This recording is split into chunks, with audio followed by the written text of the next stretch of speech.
Hello बच्चों, स्वागत है आपका अपने YouTube चैनल मां सरस्वती कोचिंग सेंटर में। तो आइए स्टार्ट करते हैं आज की क्लास। और हम देखते हैं आज की क्लास में 2025 बोर्ड एग्जाम में आने वाले महत्वपूर्ण बहुविकल्पी क्वेश्चन। तो देखिए, ये पहला क्वेश्चन है हमारा ट्रिग्नोमेट्री से है। और पहला क्वेश्चन हम देख रहे हैं 2 tan 45 अंश बटे 1 प्लस tan स्क्वायर 45 अंश का मान होगा। देखिए, इसके चार ऑप्शन दिए गए हैं जिसमें से एक ऑप्शन आपका सही होगा और इसे हल करने के बाद आप जो भी ऑप्शन सही होगा उसे जो है टिक कर देंगे। तो पहला ऑप्शन हमारा है -1, दूसरा 0, तीसरा 1 और चौथा है 2। देखिए, तो इसे हम हल करते हैं। देखिए, हमारा क्वेश्चन है 2 tan स्क्वायर 45 अंश बटे 1 प्लस tan स्क्वायर 45 अंश। ठीक, चलिए, तो यहाँ पे हम देखते हैं tan 45 का मान हमें मालूम होना चाहिए। tan 45 अंश का मान यहाँ पे हम रख करके इसे जो है हल कर देंगे, हमारा उत्तर क्लियर हो जाएगा। यहाँ पे 2 लगा हुआ है, 2 लिखेंगे इंटू tan स्क्वायर 45 अंश। tan 45 अंश की वैल्यू होती है 1।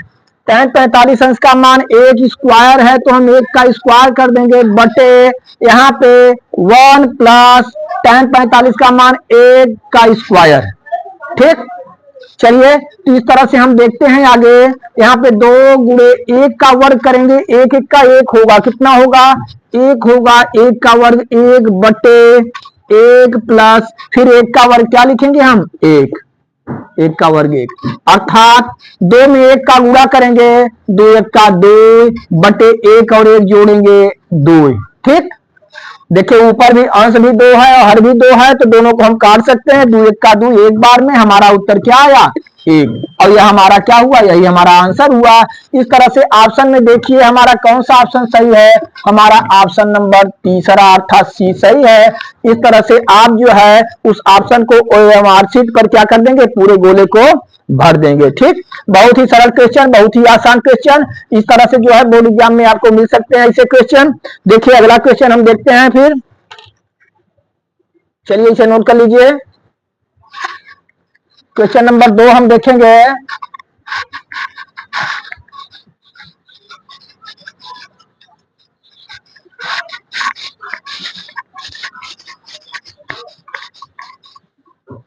क्वेश्चन नंबर 2 हम देखते हैं, हमारा जो है पहला चैप्टर से लिया गया है। क्वेश्चन नंबर 2 15, 18 और 24 का लस है। क्वेश्चन नंबर 2 हमारा है दिया है 15, 18 तथा 24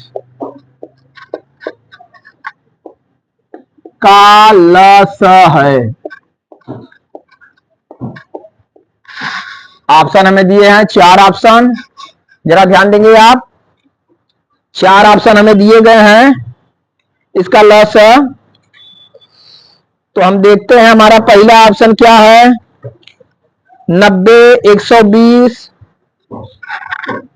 90, दूसरा ऑप्शन 120, तीसरा ऑप्शन हमारा है 240 और चौथा लास्ट ऑप्शन हम देखते हैं हमें दिया हुआ 360। ठीक, तो हमें 15, 18 तथा 24 का लसा जो है ज्ञात करना है। कैसे ज्ञात करेंगे, सबसे पहले हम तीनों का भाज्य गुणनखंड करेंगे। तो हम देख रहे हैं पहला हमारा 15, 15 का भाज्य गुणनखंड कर सकते हैं, आप डायरेक्ट भी लिख सकते हैं 15 3 गुणे 5, 3 5 15। ठीक, देखिए 18 का आप कर सकते हैं 2 तिहाई 6 त्रिक 18, 18 का 2 गुणे 2, 2 गुणे 3 गुणे 3, 2 तिहाई 6, 6 त्रिक 18। और फिर 24 का आप लेंगे, 24 का आप देखेंगे 2 2 दूना 4, 4 दूना 8 और 8 त्रिक 24। ठीक, इस तरह से यदि जो है आप डायरेक्ट करना चाहते हैं तो डायरेक्ट आप लिख सकते हैं इसे।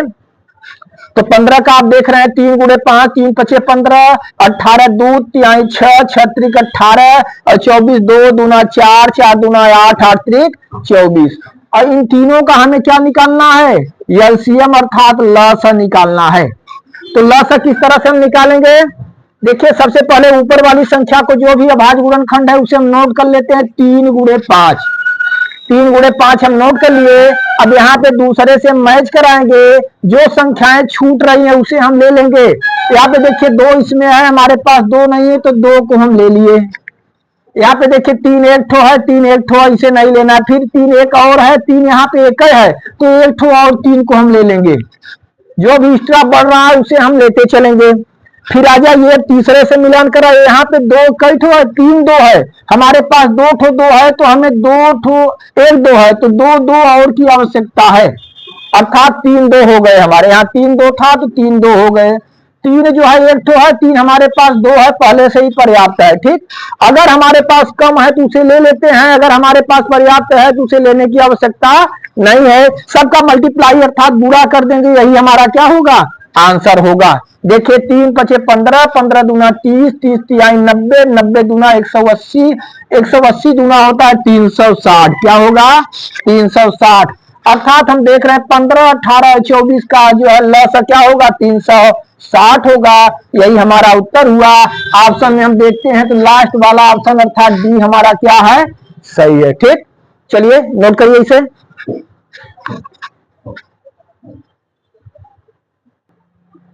तो आइए देखते हैं अगला क्वेश्चन, क्वेश्चन नंबर 3 हमारा है, पी के किस मान के लिए 3x माइनस वाई प्लस 8 बराबर 0 और 6x माइनस पी वाई बराबर 16 संपाती रेखाएं निरूपित करती हैं। देखिए हमें दो समीकरण दिए गए हैं, कौन कौन से, 3x माइनस वाई प्लस 8 बराबर 0 और 6x माइनस पी वाई बराबर 16। ठीक, तो यहाँ पे हमें P का ऐसा मान ज्ञात करना है जिससे दोनों रेखाएं क्या हो, ये दोनों जो है संपाती रेखाएं निरूपित करें। तो हम देख रहे हैं पहला हमारा समीकरण है 3x माइनस वाई प्लस 8 बराबर 0, समीकरण 1 ले लेते हैं हम। फिर देखते हैं 6x माइनस पी वाई बराबर क्या है 16, तो इसे इस तरह से हम लिखेंगे 6x minus P Y minus 16 बराबर 0, समीकरण नंबर 2। ठीक, इस तरह से जो है हमें 1 और 2 समीकरण प्राप्त हुए। अब जरा ध्यान देंगे आप, हम देखते हैं कि जो है रेखाएं संपाती कब होंगी, जरा ध्यान दीजिए। अगर हम a1x plus b1y plus c1 बराबर 0 तथा a2x प्लस b2y और c2 बराबर 0 में a1 बटा a2 b1 बटा b2 और c1 बटा c2 की तुलना करते हैं, तो हम देखते हैं कि यदि जो है यदि a1 बटा a2 बराबर b1 बटा b2 और बराबर c1 बटा c2, ठीक, अगर तीनों अनुपात बराबर है तो क्या होगा, तो रेखाएं परस्पर क्या होंगी, रेखाएं परस्पर समान संपाती होगी, रेखाएं परस्पर क्या होंगी, संपाती होंगी। तो यह कंडीशन जो है इसमें लागू होना चाहिए, ठीक ना, यह कंडीशन इसमें लागू होना चाहिए। तो यहाँ पे हम देख रहे हैं a1 हम बराबर क्या है हमारा, a1 बराबर 3, देखिए x का गुणांक यहाँ पे a1 हुआ, b1 हम देखते हैं b1 बराबर y का गुणांक b1 है, b1 बराबर -1, यहाँ पे कोई संख्या नहीं दी गई है तो हम 1 लेते हैं, चिन्ह माइनस है तो -1 लेते हैं, ठीक ना। और देखिए c1 हमारा क्या है, c1 बराबर 8 में दिया हुआ है। चलिए फिर आगे देखते हैं, जैसा कि हमारा क्वेश्चन था, देखिए आगे हम देखते हैं a2 बराबर हम देखते हैं a2 बराबर क्या है 6, b2 बराबर देख रहे हैं b2 बराबर यहाँ पे देखिए y का गुणांक क्या है -p, और c2 बराबर क्या होना चाहिए, c2 हमारा क्या है -16, c2 बराबर -16। जरा ध्यान देंगे यहाँ पे समीकरण मिस किया है, इस तरह से यहाँ पे होना चाहिए क्या, 6x माइनस पी वाई -16 क्या होना चाहिए, -16। देखिए क्वेश्चन में थोड़ा सा मिस है, -16, तो इधर आके क्या हो जाएगा, इधर आके हो जाएगा +16, इस तरफ आएगा तो क्या हो जाएगा +16, तो c2 बराबर क्या होना चाहिए 16। ठीक, तो देखिए रेखाएं चूंकि परस्पर समांतर हैं तो हम देखते हैं रेखाएं परस्पर समांतर होंगी, नहीं समांतर नहीं, संपाती रेखाएं परस्पर संपाती निरूपित करती है, संपाती हैं, क्या है, संपाती हैं। तो हम क्या लिख सकते हैं, a1 बटा a2 बराबर b1 बटा b2 बराबर c1 बटा c2 के। ठीक, चलिए तो हम लिखेंगे A1 बटा A2 बराबर B1 बटा B2 और बराबर C1 बटा C2। मान रखेंगे A1 बटा A2 हमारा क्या है 3 बटा 6 बराबर B1 बटा B2 -1 बटे -P -1 बटे -P। तो इस तरह से जो है पीसी में आ गया तो C1 बटे C2 हमें लिखने की कोई जरूरत नहीं है। अब हम देखें तीर गुणा कर देंगे, यहाँ पे माइनस माइनस से आप कैंसिल कर दिए, यहाँ बचा 3 बटा 6 बराबर 1 बटा पी। ठीक, तीर गुणा करेंगे 3p बराबर 6 का क्या हुआ 6 और p बराबर 6 बटे 3, 3 दूना 6, p की वैल्यू क्या आ गई 2। p की वैल्यू 2 आई, अर्थात हमारा कौन सा ऑप्शन सही है बी वाला ऑप्शन सही है। ठीक, चलिए इसे भी नोट कर लीजिए आप।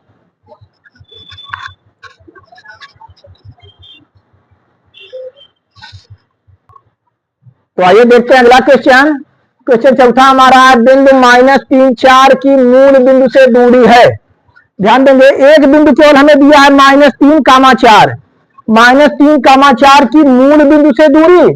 तो मूल बिंदु के निर्देशांक आपको मालूम होने चाहिए। मूल बिंदु के निर्देशांक होते हैं क्या 0 0।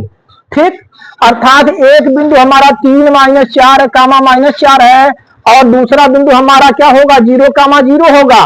तो हम यहाँ पे लिखेंगे -3 कामा 4 तथा मूल बिंदु अर्थात 0 कामा 0। जब भी मूल बिंदु दे देगा तो आप वहां क्या लिख देंगे 0 0 लिखेंगे। ठीक, क्योंकि मूल बिंदु के निर्देशांक होते हैं 0 0। अब इन दोनों बिंदुओं के बीच की दूरी हमें ज्ञात करनी है। बीच की दूरी का हम फार्मूला जानते हैं √x2 - x1 का whole square plus y2 - y1 का होल स्क्वायर। यहाँ पे देखिए पहला बिंदु जो है x1 y1 है, इसके निर्देशांक, दूसरे में x2 और y2 है। तो हम लिख सकते हैं यहाँ पे x1 बराबर -3, y1 बराबर 4, फिर लिखेंगे x2 बराबर 0 और y2 बराबर 0। ठीक, हम फार्मूला लागू करते हैं बीच की दूरी। बीच की दूरी बराबर क्या होगा √x2 - x1 का whole square plus y2 - y1 का होल स्क्वायर। आगे हम देखते हैं x2 देख रहे हैं 0 माइनस x1 क्या है -3 है, तो माइनस के बाद माइनस आएगा, ये जाएगा प्लस 3 का होल स्क्वायर और प्लस y2 हम देखते हैं 0 माइनस y1 कितना है 4 इसका होल स्क्वायर। चलिए देखते हैं यहाँ पे हम √ 0 में 3 हम जोड़ेंगे, 0 में 3 जोड़ेंगे तो आएगा 3 का स्क्वायर और प्लस 0 में से 4 घटाएंगे -4 का होल स्क्वायर। 3 का स्क्वायर करेंगे 3 त्रिका 9 और प्लस 4 चौके 16 हो जाएगा, माइनस माइनस क्या हो जाएगा प्लस, और 16 9 को हम जोड़ देते हैं, 16 9 को जोड़ेंगे √25 और 25 का वर्गमूल आपका क्या हो जाएगा 5। क्या हुआ 5 हुआ। इस तरह से बिंदु जो है -3 4 और मूल बिंदु के बीच की दूरी क्या आई 5 मात्रक। और हम देख रहे हैं हमारा ए वाला ऑप्शन क्या है सही है। इस तरह से आपसे क्वेश्चन पूछे जाएंगे और ऐसे क्वेश्चन निश्चित है आपको बोर्ड एग्जाम में मिलेंगे। ठीक, चलिए फिर देखते हैं अगला क्वेश्चन।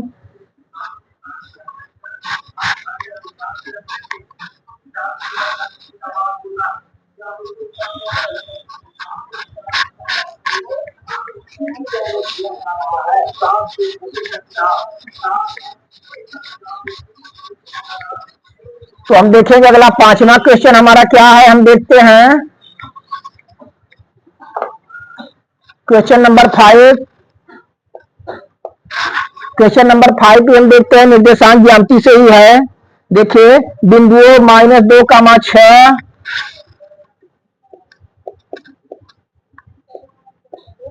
बिंदुओं -2 कामा 6 तथा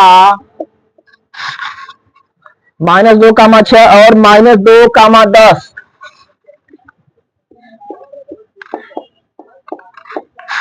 ठीक को मिलाने वाले रेखाखंड के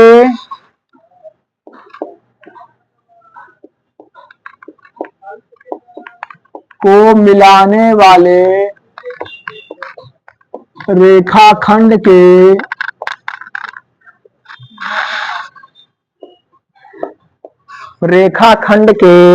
मध्य बिंदुओं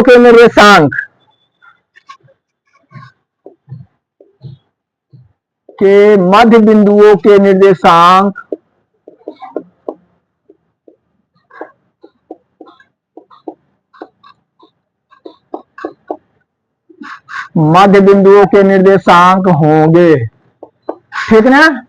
देखिए इसमें भी 4 ऑप्शन हमें दिया गया है, 4 मात्रक, 5 मात्रक, 6 मात्रक, और जरा ध्यान देंगे। हाँ मध्य नहीं, ठीक, -2,8, -2,8, दूसरा हम देख रहे हैं -2,5, तीसरा ऑप्शन हमारा क्या है -2,3,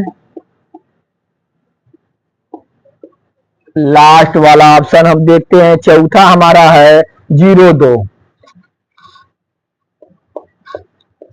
ठीक, तो हम देखेंगे बिंदुओं -2, 6 तथा -2, 10 को मिलाने वाले रेखाखंड के मध्य बिंदुओं के निर्देशांक ज्ञात करना है। देखिए हमें जो है एक रेखा है, जरा ध्यान देंगे, मान लीजिए रेखा ए और बी। ए के निर्देशांक क्या है -2,6 और बी के निर्देशांक है -2, क्या 10। इनके हमें मध्य बिंदु के निर्देशांक ज्ञात करना है। ठीक, मध्य बिंदु के निर्देशांक, तो मध्य बिंदु के निर्देशांक क्या होता है x1 + x2 बटे 2 और y1 + y2 बटे 2। अर्थात इसमें हम x1 y1 और x2 y2 पहले ज्ञात करेंगे। तो पहला बिंदु देखिए यहाँ पे x1 y1 ही है और दूसरे बिंदु के निर्देशांक x2 और y2। तो हम लिखेंगे यहाँ पे x1 बराबर -2 और y1 बराबर 6। फिर इधर देखेंगे x2 बराबर भी -2 ही है और y2 बराबर क्या है 10 है। x1 बराबर -2, y1 बराबर 6, x2 बराबर -2, y2 बराबर 10। हम लिखेंगे मध्य बिंदु के निर्देशांक,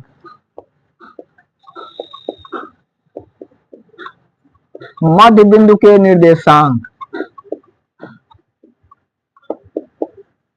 फार्मूला जैसा आपको बताए हम, x1 + x2 बटे 2 और y1 + y2 बटे 2।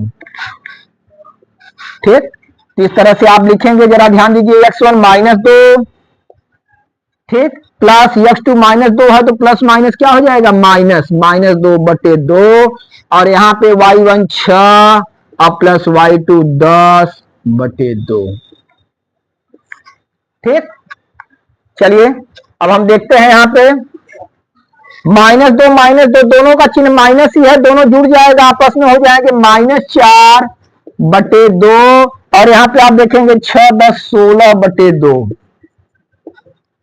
काटेंगे 2 दूना 4 और 2 अठे 16, यहाँ पे माइनस लगा, हम लगाएंगे -2 और 8। ठीक, अर्थात जो है ए बी के मध्य बिंदु के निर्देशांक क्या होंगे -2 और 8। और कौन सा ऑप्शन सही है, पहला ऑप्शन हम देख रहे हैं, क्योंकि पहले ऑप्शन का हमारा क्या है उत्तर -2 8 है, इसलिए पहला ऑप्शन सही है। इस तरह से जो भी ऑप्शन सही होगा आप इसका जवाब जो है OMR शीट पर क्या कर देंगे, उस गोले को पूरा भर देंगे। ठीक, चलिए नोट कर लीजिए इसे।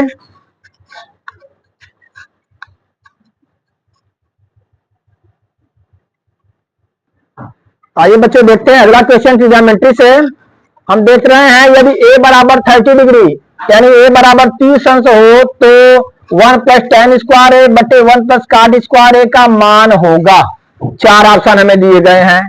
तो देखिए हमारा सवाल है, क्वेश्चन हम देख रहे हैं 1 + tan स्क्वायर a बटे 1 + cot स्क्वायर a।